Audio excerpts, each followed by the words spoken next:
branch and the river and the flowing. I didn't Oh get yeah, it was very yeah, it was. I don't know either. Sound like dragging to me. their relationship is interesting. It's very interesting. Oh wait. The relationship with Van and Earn. But yeah, Oh, That's yeah. very Atlanta. tragic. Very That's tragic. Atlanta. She's Tragic. going on a date, but yet she sleeps with her. I don't even know if That's they're broken Atlanta. up. Oh yeah, and I hate I hate how much I can relate to this tackiness of that arrangement because this is what black males are suffering from, suffering with in this system. This Yep. is what black females are suffering with in the system. This Yeah. is total tackiness. Greetings everyone. Welcome to CRWS Counter Racist Review of Atlanta Season 1. Episode 1, The Big Bang. Mr. Justice, you were saying? That's not that uncommon. That's not that uncommon. Correct. It just shows you how the racists have taught us to be schizophrenic. You're searching for someone else while being supposedly intimate with someone else, and then angry that they're not as fulfilling you intimately. The whole phrase out, I love you. What does the words mean when Oh, you thank you. Yes. Tell me you love me, aka decoded as lie to me. Non-white people in the system of white supremacy, we cannot practice love. We cannot love one another. Love means justice. Justice means guaranteeing no one is being mistreated, and those who needs help receive constructive help. Love is guaranteeing that the person you have the ultimate affection for is not being mistreated and is getting the help that they need. We cannot love one another. We cannot. So you know, we saw Earn, we saw Van, want to be loved by Earn, cannot happen, and then we saw Earn's victim unit, not let him in the dwelling, not offer him constructive help, and then say, "Love you, son." You know, you know, Exactly. so love cannot it's not exist. This word has caused way more harm, confusion, and damage to people and the planet than harmony, than happiness. This word has really sabotaged and got us really confused. So yeah, we got to understand what's happening with this concept of love. We don't have it, especially amongst black people. We don't have it. We can't show it to one another. Affection, maybe appreciation, perhaps, but love. Now we gotta be real look at how cautious he's with that one. valued? Mm-hmm. Look at how there's no value if he's not connected to what in their minds is considered to be whiteness, Princeton, Yeah. employment. And his employment is dictated by the people who were in control and in charge of his education. And as his father said, apparently they told him he was smart, but basic problems ain't able to be solved. And he has offspring, and no one sees any value in him. This is, I think, if we just be sober minded about it, this is the crushing reality of many of us who think that because they tell us in their so-called institutions of people called education that we're valuable and smart, that means absolutely nothing in the reality of Niggerville, USA. And he's really, in a sense, he's accepted it, you know. And as soon as his mind begins to accept that really ain't got no value to the people around him, he begins to have ideas about what he can do to gain value, to solve some of his basic problems. That's all. Notice how Al. Oh, continue. EJ, I apologize for cutting it. Go ahead.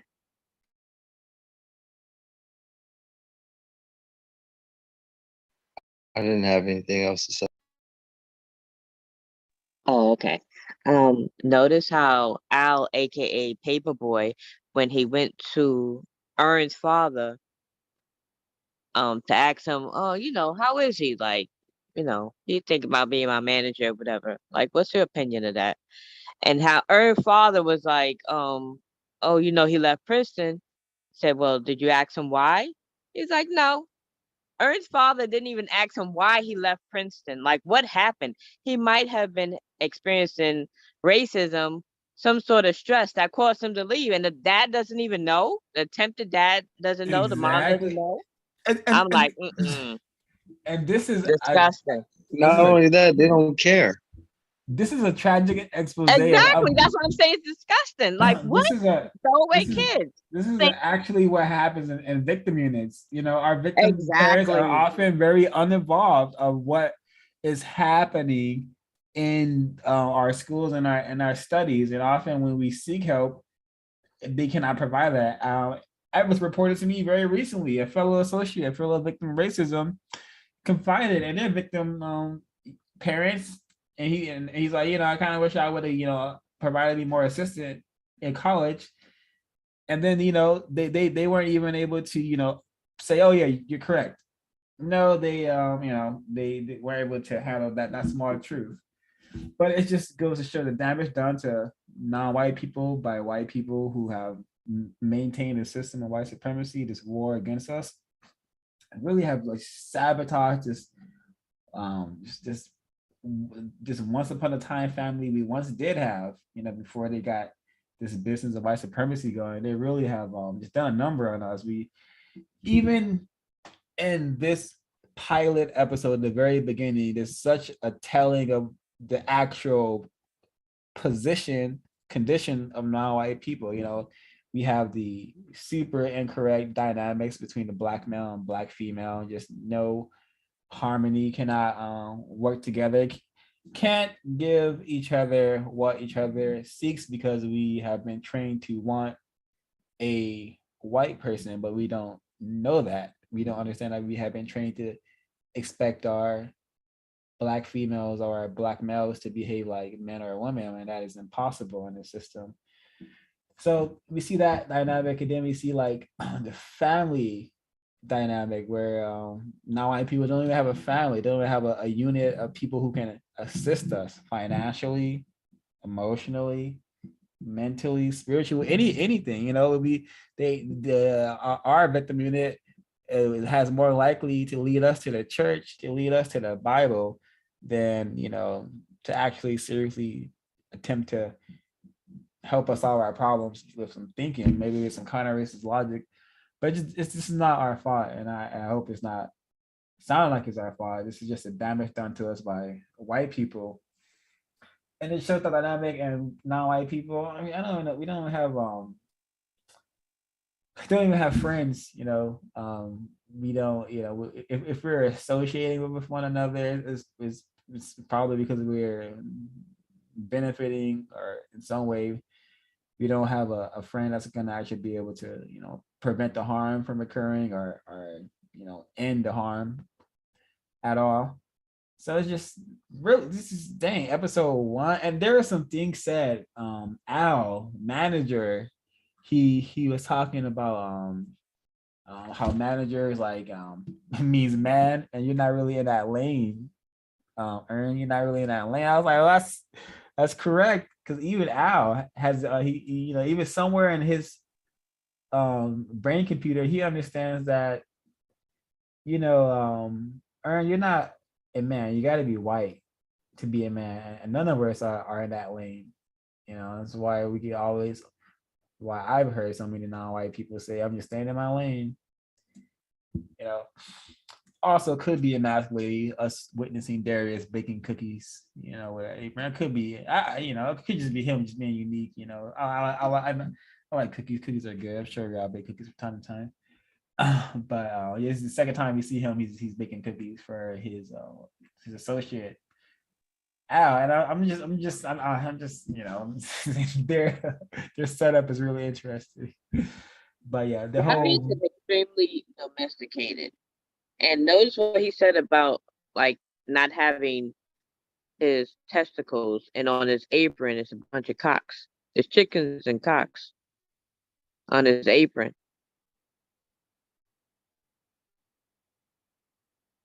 Very interesting. Darius. Yeah, I like the way Paperboy broke down manager, manage, man. Yeah, almost codified.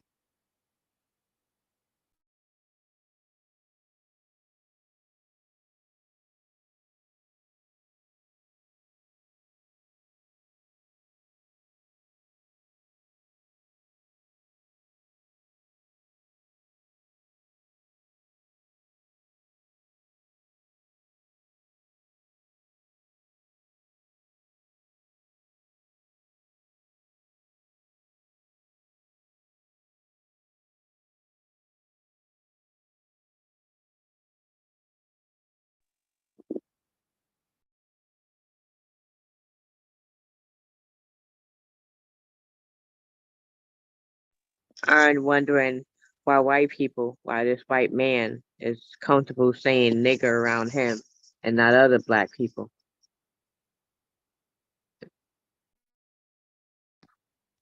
Because he doesn't want Earn wood resistance. terroristic result from the other black people. He thinks Exactly.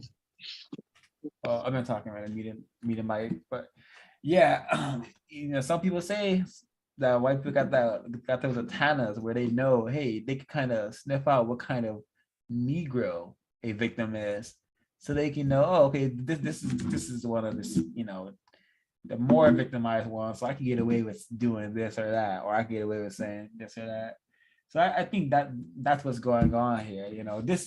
They have some prior history. They may have been associates at Princeton, or something like that. And it was just tacky, yeah, very hilarious. One of the first things the white man says to the black males, just come out of that dumpster, because in the system of white supremacy, black people are trash. So of course, yeah, race Cold War. And then to have the janitor pushing a dumpster or pushing a large, whatever you call it, thing, with trash. Yeah. Yeah, and then we see and then we see the refined racism. We see this guy in a gray t-shirt. We see him say nigga / nigger. It means the same thing, to earn. And then he walks up. He refines himself. He refines his racism, his practice of racism. He goes over to the other non-white males, and he's like, hey guys, hey, what's up? And this is code white people are on code. They're very, very actors. All of them. Every white person deserves an Oscar for them being able to do what they've been doing for as long as they've been doing it, and for us as non-white people to still not be suspicious of them. They have to be good actors. So, a round of applause, and every white person deserves an Oscar for that. Anyways, yeah, an example of white code and white people being just this is a good example of white behavior that we can observe in 2022 still, in real existence.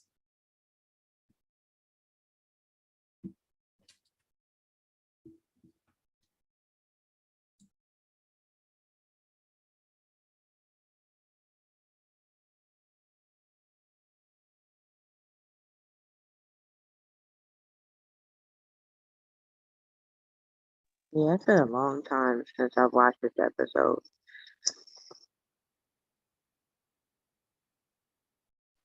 towards the end, when Paperboy is flirting with the young lady and she takes it to the trashy, borderline terroristic level in response.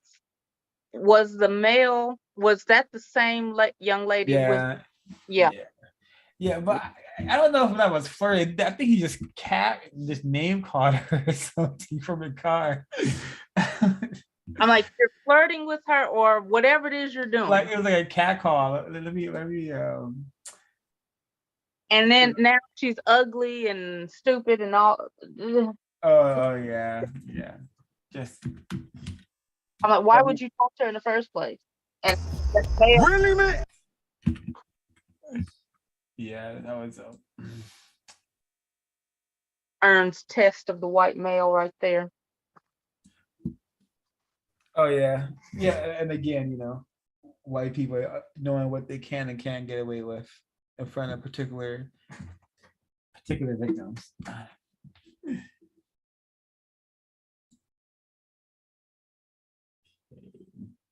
Yeah. Oh, and also just the intro, the shots. Where are they? Oh, yeah, just like the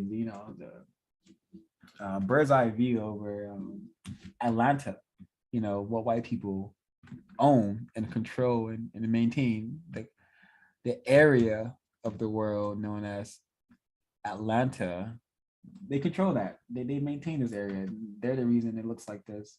They're the reason it is allowed to function as it functions, and people are allowed to exist as they exist in so-called Atlanta. And I see this angle being used to bird eye shot. This is how white people view their subjects. They look down on us. They look down on us with the understanding that we are literally their pawns that they can just pick up, move where they want to, make hop around.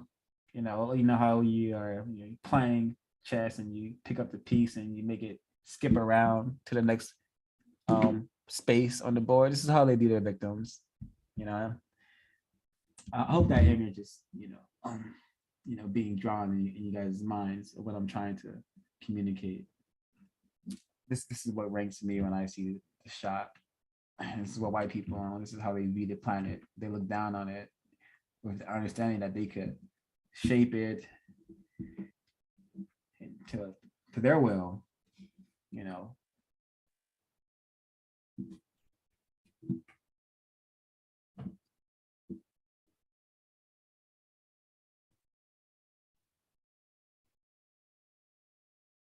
Yeah, victim parents. What is that? I don't know what a son is. What is a son supposed to? Yeah, son, male offspring is my definition of a son. Male offspring, that's my definition of a son. So I don't have to think too hard of what a son actually means. But yeah, this is I didn't expect it to still it's so random that and fitting that I randomly stop here. But what does Ern tell Lottie in this scene?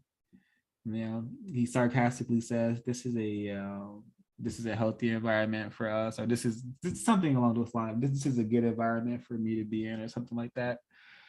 It's not. Non-white children. This baby Lottie should not have been born into this prison system, but she was. So now it's her duty, Ern's duty, Van's duty, and every non-white person's duty to solve the race problem, and every white person's duty to solve the race problem as well. But yeah, I'm not gonna get into that too much. But it's all of our duties to solve the race problem, because when you're born, that's a ticket you get. You got to solve the race problem, or be a slave forever. Your choice. So again, I hope this what is the theme here from this episode? I see theme is being echoed from Counter Racist Logic is non-white people classified as Black, Asian, Mexican, Guatemalan, whatever white people have called you, or whatever you're calling yourself. If it means you are not white, you are a victim of racism, you have been captured. The moment you were born, you were captured in a war that has been waged on this planet against us for a very long time. So if you fit this bill, you're a non-white person, you don't have friends, you don't have family, you don't have any sort of foundation that's going to protect or can protect you from the system of white supremacy. Only thing you have is your thoughts, speech, and action, and those things are half in your control. White people have been, yeah. So that's the thing. We only have ourselves, and that's half the case because white people control much and most of ourselves in regards to where we live and much of what we think until we understand that they've been programming our thoughts. That's the thing, pitiful predicament we have found ourselves in. But be fortunate you found yourself in it so you can attempt to counter it. Many will perish, never knowing what a pitiful existence they so-called lived. Yeah, that's yes. I'll wrap it up there. I don't need to ramble anymore.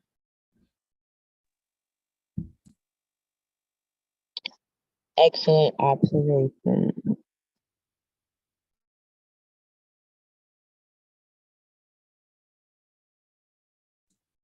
Alrighty, so it's really been a hoot. This is due to my insanity. I still had a number of laughs. I think this I don't know. I think this character is supposed to be yeah, I can't decode this character. I don't know. I don't. It just it's blank. It could be like Miss Action said, Nation of Islam type figure. I hope that was you, Miss Action. I'm not Miss B. Did a Nutella sandwich. I'm trying to feed a black male something dark. I don't know. Whether it can be white bread. And then wandering off into the woods. It could have just been something added to add some more flair to the episode. But I don't. I'm sure something going over my head. Probably not at that level of being able to see it. Oh, notice how Darius was like, "Oh, you can't smoke weed, but you want to manage a rapper? Like you can't handle business? Like what? That makes Just no logic, right? You so first time he turned it down, but the second time he accepted it. And yeah, because I guess also, he was trying to celebrate. They're happy. He's like feeling yeah. good. But yeah, the excellent observation. Because yeah, I would think Paperboy would appreciate a manager who's like going to be focused and not like blurred or like mind is not working at full capacity because they're high. But hey, victim. I'm not even call it victim logic. I'm gonna say like racist logic has programmed us to think in that manner. Yeah. Oh, and Darius, we actually turned out that it's the very first episode we find out that Darius' genetic potential was crushed. So we find out, and what I mean by that is that his balls were crushed, and he can't have children. So genetic potential to procreate, spread his genes was crushed, literally. so you find out in the first episode, and that's how racist men and racist women would appreciate seeing most black males as a Darius.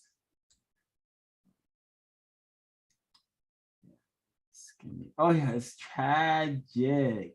Just EJ touched on it a little bit, but just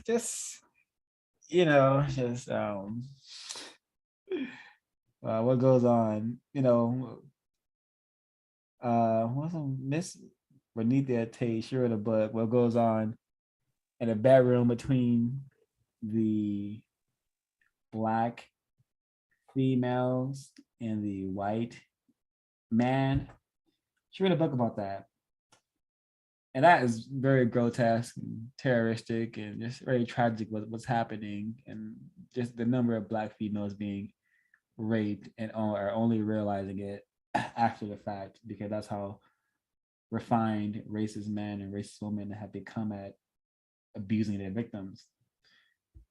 But yeah, this situation between Van and Earn, I didn't even know it was this tacky in the beginning. I didn't know like she was going there. They're still like, you know, it seems like they're engaging in sex while she's out going on dates. And then this is that lifestyle that racist men and racist women promote, you know, that whole free sex type thing, that whole, you know, baby mama, baby dad lifestyle. That's all, you know, racist culture. Racists have created these patterns of behavior.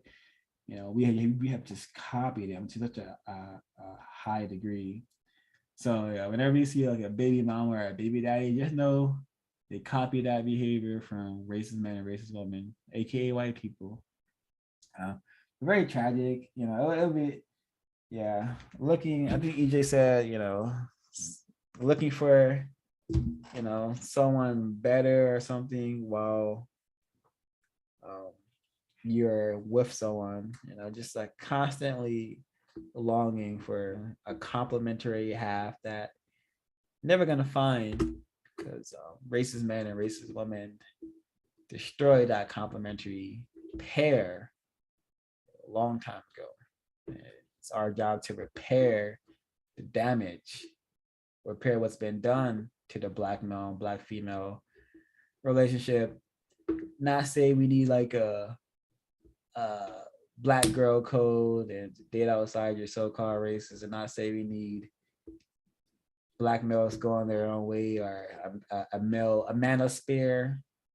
You know, none of that is gonna solve the problem. It's all just, from my observations, just a cowardly response to racism and white supremacy, running away from their counterpart instead of, you know, working with the counterpart to understand that, hey, it's none of our faults that we're in this predicament. It's white people, they just got us down real bad. Racist man, racist woman, they really have, well, they've been kicking our butts since before your mama's mama was born. But if maybe if we just had like some sort of code, they seem to have a code. You know, maybe if we just copy their code a little bit and put our little counter racist spin on it, maybe we could do something about what's been done to us. Yeah, and we need to get in that kind of thinking. Please go to producejustice.com. I'm begging you, please go to producejustice.com.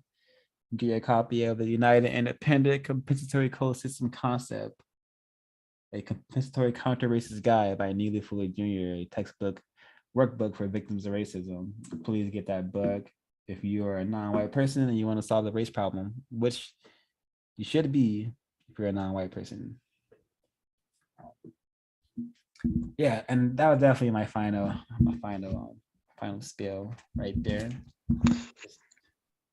Notice how when Ern's mom was babysitting Ern and Van's daughter, as she was walking out the door, she was like, "Oh, and you're out of wine." And Van was like, "The whole bottle?" So that means that while she was babysitting her grandchild, her for lack of a better term, her grandchild, that she was drinking, she was sipping. Yeah, Like, no. yeah, I caught that. Now she's about to go drive drunk if you really want to follow the logic of what happens. And yeah, and I've been in a car with too many drunk Black females. You know, it's tragic. You know, I mean, you're a little, you know, young lad. You know the Black females should not be driving. But hey, you know, didn't die. But yeah, behaviors we must stop. Sobriety will be best. Behaviors, aka stop acting white. I Yes. I think that we got this from watching too much TV where white women are taking a sip of wine or drinking wine and we're gonna mimic what that's where I think we got this Oh from. no, you're right. You're 100% correct. Yeah. Yep, you're 100% right. No, yeah, the whole consumption of alcohol, the white culture, we were not about alcohol to the capacity that we are now before white people came and twisted our whole existence. Black Twisted it. females and black males, ask yourself, why are you sipping wine? Why are you drinking beer? Why are you drinking alcohol? What? Because of the stress that you're under? Possibly, maybe. Ask yourself why. Yeah, that's all my notes for now. Yeah, so definitely who definitely will be um, looking forward to the next to decoding the rest of the series. And yeah, earn marks. Earn marks. That name, earn. Oh, that picture at the end, that made me laugh. That oh, they put the Yeah, right. it's like the gangster rapper, of course, has drugs. He's a gangster nigger rapper, and then we have the college kid, the black male, the black male college kid or whatever. But earn marks, that name, Mark used to be slang for like Mark, an easy target, a person you could get over on easily. A person to mark, you know, and that is how Ern is treated in this show. He's treated like as a mark. He's the target of a lot of mistreated because he's Extremely mistreated. yeah, yeah, yeah, and so I think And that's what he was talking about on the bus when he was talking to that guy when he was holding his baby. oh, That's see, exactly what he was talking about when he was like, yes. are there winners and losers? Yeah, And thanks for he was reminding. really talking about white people and black people, non-white Yeah, people. thanks for Oh, reminding. I wanted to comment on it, but I didn't write it down because I thought I remembered. But yeah, the bus scene, this bus scene, he's really questioning like planet Earth, like why am I being mistreated at every direction? Why? Am I supposed to be a loser? That's what it is in this show, and then a loser. And and when this show came out in 2016, I heavily related to this show because I as well was and still am a loser, a victim of racism. Am I, if the race war is waging against people who look like me. And to be frank, we're losing the war that is being waged against us. Yeah, I am definitely a loser. But in the context he's saying it, he just saying, why am I being mistreated? And why am I not a guy? Yeah, I'm not gonna use it the same, but why am I not, winning? Why am I not winning these skirmishes and conversation and conflict that I'm having with white people or victims? And yeah, it's because we live in a system of white supremacy where the very fabric of your existence is dictated on your skin color, and that means that everything you attempt to do is going to be harder simply because you have a skin color that white people have determined. Yeah, we're gonna mistreat that. Yeah, we're gonna make that the total object of like so much mistreatment. We're gonna have that color hanging from trees. We're gonna be dragging our color from pickup trucks. They're gonna be putting our color in exhibits for people to come through and just it's just gonna do a lot of negative, incorrect things to that color you got on your skin there, boy and gal. So yeah, that's why you're losing Mr. Earned from the episode 1, season 1, because that's what your skin color designates you for. Total mistreatment, total being what he's called a loser. So thank you, Miss B, for bringing this up because I definitely wanted to discuss this part. I often forget what the words that are said in these episodes for them write them down, and I mostly just comment on what I'm seeing, but rarely what is being said. But that is something I wanted to tackle for sure. Yeah.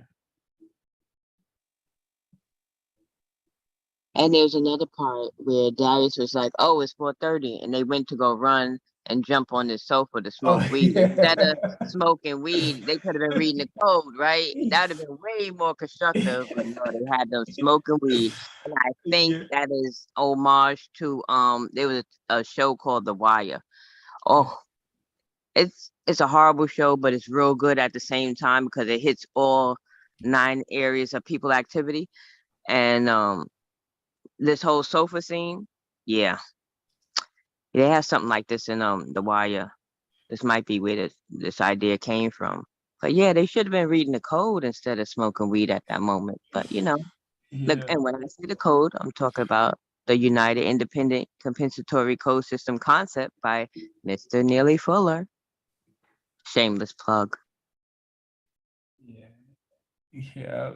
And it's so like white people, they'll allow images to be, chopped out like just let's just pump out so many images of black people and just the most disparaging images, black people lazy, black people stupid, black people dancing, black people harming each other. Let's pump it out. Let's keep it going. Showing black people on time for a job, of course not. Showing black people teaching and helping one another, of course not.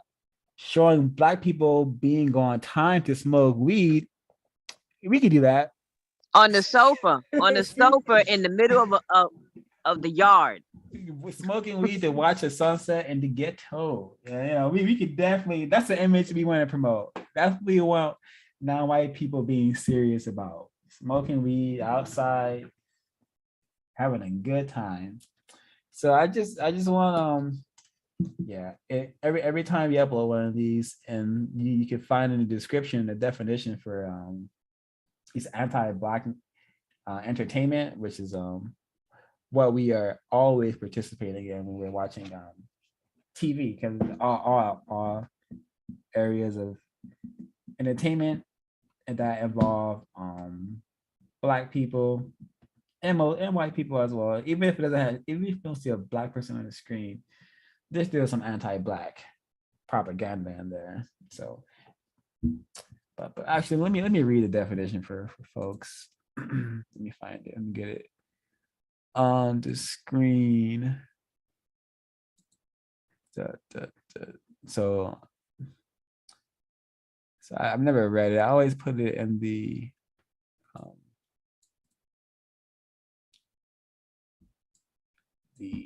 description, but I have never read it on the air yet. So yeah, anti-black and or pro-niggerized entertainment.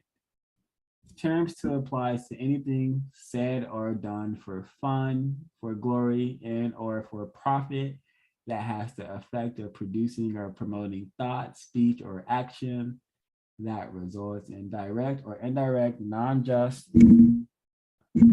and or non-correct harm to non-white people during the existence of white supremacy racism.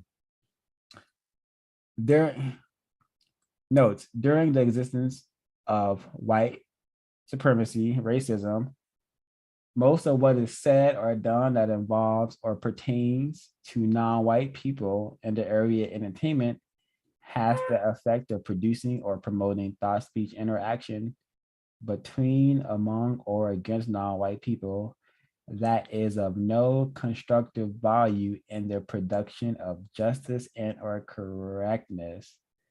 Suggestion: when talking about any entertainment in a manner that directly or indirectly involves race, racism, and or counter-racism, say and often repeat, during the existence of white supremacist racism, most forms of entertainment is directly or indirectly designed to be supportive to the system of white supremacist racism, and therefore is likely to have an effect on the thoughts, speech, and actions of non-white people that is non-constructive.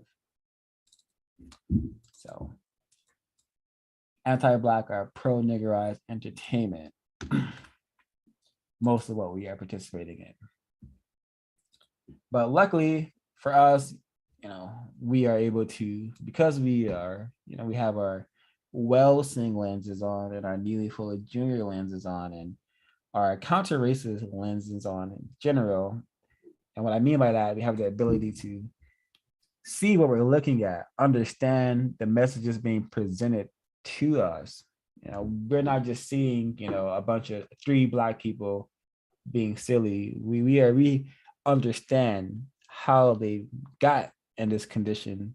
We understand why they're in this position.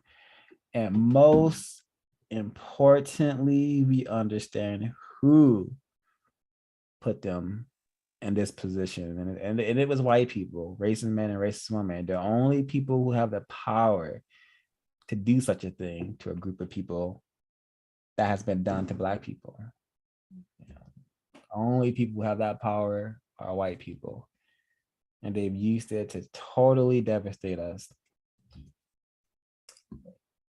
But now we're taking their entertainment and hopefully, will allow some non-white people to see what has always been there.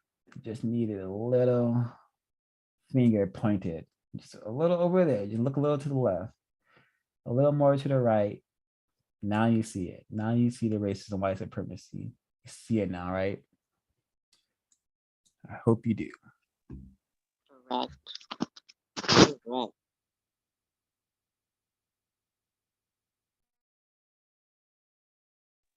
Well said. Can't even add anything to that. Like, well said.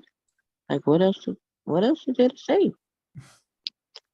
Yeah, I should have said it, mentioned it earlier, but Iche Chukwu, I'm sorry for not being able to say her name correctly, Sarah. But he asked a really interesting question. Was Childish Gambino adopted? And that's a question we should just ask Google. I don't think he was adopted. I don't think he was. I think he just was a victim of racism who grew up with some comfort. I don't think he was adopted. No, I don't think so. Oh, he was raised a JW. Oh, that explains a lot. Oh, that explains a lot. His parents also. Oh, but his parents used to foster other kids. Okay. Okay, yeah. Well, if you're still there, no, he was not adopted. Sarah from the chat. Ichu. Ooh. All right, please, folks. I suspect these particular videos, these Atlanta videos, because they were doing so well at the beginning, YouTube may have perhaps even sabotaged these videos further. Well, the algorithm and the white people at YouTube. So please do your best to share this information if possible to other social media platforms. This is not something that we expect you to just, sit down and just watch, listen to it as you're, working out, or maybe going on a bike ride or a long drive to the plantation or to a different race camp within your so-called country, so-called city. But yeah, share the information. Non-white people need to know that there's a war going against us, so we can really get to the final solution, which is justice or kill all of us, because the Patricks, the Breonnas, the Trayvon Martins, the Essex, the Dorners, it needs to just cease entirely. And before I end it, folks want to chime in one more time, close out. Well, I just want to say, like, share, and subscribe. Thumbs up, thumbs down. Put a comment. Throw something in there. Put a comment in the comment box. And let us know what you think. You agree, disagree? share your thoughts. That's all I have to say. Thank you. And thanks for the participation in the audience. CRWS is signing out.